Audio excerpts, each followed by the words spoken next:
Hello friends, my name is Bhimsen Arora, Director Reiki Healing Clinic, Reiki Grandmaster, Life Coach।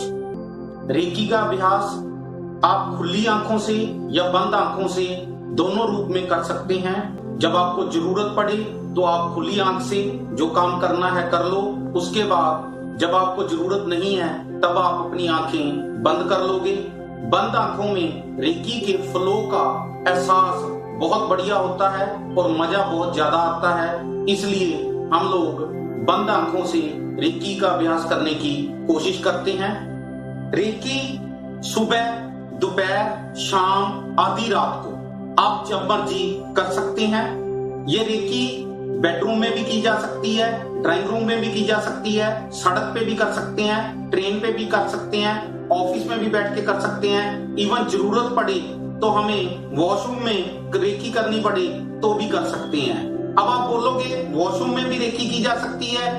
कण कण में भगवान है, कोई जगह ऐसी नहीं है जहाँ पे भगवान मौजूद नहीं है, वो सच्चा ईश्वर मौजूद नहीं है। आप कहीं पे भी बैठ के रेकी कर सकते हो। रेकी आप खड़े होके भी कर सकते हो, चेयर पे बैठ के भी कर सकते हो, आप दीवान पे, फर्श पे भी बैठ के रेकी कर सकते हो। रेकी करते हुए आपको इस बात का भी ध्यान रखने की जरूरत नहीं है हम लोग ओम का जाप करेंगे।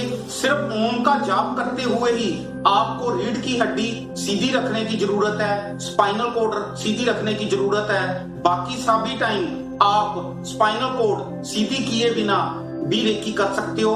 और अगर आप चेयर पे बैठे हो या दीवान पे बैठे हो, आपको पीठ आपकी थक रही है, आप सहारा लेना चाहते हो या आप दीवार का सहारा लेना चाहते हो तो आप ले सकते हो। आप थक गए हो, आपका बाजू थक रही है तो भी कोई प्रॉब्लम नहीं है, आप अपनी बाजू को सहारा देके रेकी कर सकते हो। आप मान लो कि अपने थर्ड आई चक्रा की रेकी कर रहे हो, अब हाथ यहाँ रखा हुआ है, बाजू ऐसे ऊपर जा रही है तो हमें लगता है कि भी बाजू बहुत थकती है, तो आप अपनी बाजू को आराम दिलाने के लिए आप ऐसे अपनी गोद में सिरहाना रख के बड़े आराम से ऐसे सहारा लेके रेकी कर सकते हो। आप अपने गले की रेकी कर रहे हो तो सहारा ले सकते हो, आप अपने चेस्ट की रेकी कर रहे हो तो भी सहारा ले सकते हो। सहारा लेने में कोई प्रॉब्लम नहीं है। रेकी मजे का नाम है, सजा का नाम नहीं है। आप रेकी करते हुए जितना मजा ले सकते हो, जितनी आरामदायक पोजीशन में रह सकते हो, उतनी आरामदायक पोजीशन में रह के रेकी कर सकते हो। परंतु रेकी करते हुए किसी टाइप की क्रॉसिंग मत करना। और मैंने आपको बताया था ये जो चौकड़ी होती है या चौकड़ा मार के बैठना होता है, सुखासन में बैठना होता है, ये क्रॉसिंग में नहीं आता है। आप चौकड़ी मार के सुखासन में बैठ के रेकी कर सकते हो, कोई दिक्कत नहीं है। परंतु टांग पे टांग ऐसे रख के रेकी नहीं कर सकते।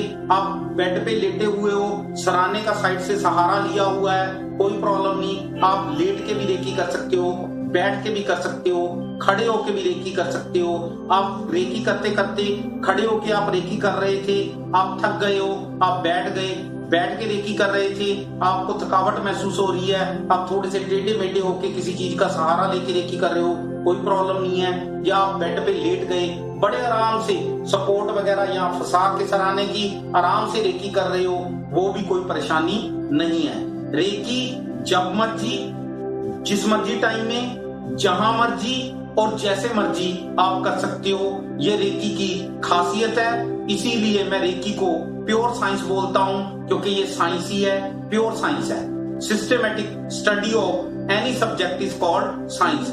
किसी भी विषय की लयबद्ध तरीके से अगर अध्ययन किया जाए तो वो साइंस बन जाता है। और हमने लयबद्ध तरीके से स्टडी की है, सिस्टेमेटिक स्टडी की है, स्टेप टू स्टेप यात्रा की है, ये एक प्योर साइंस ही है।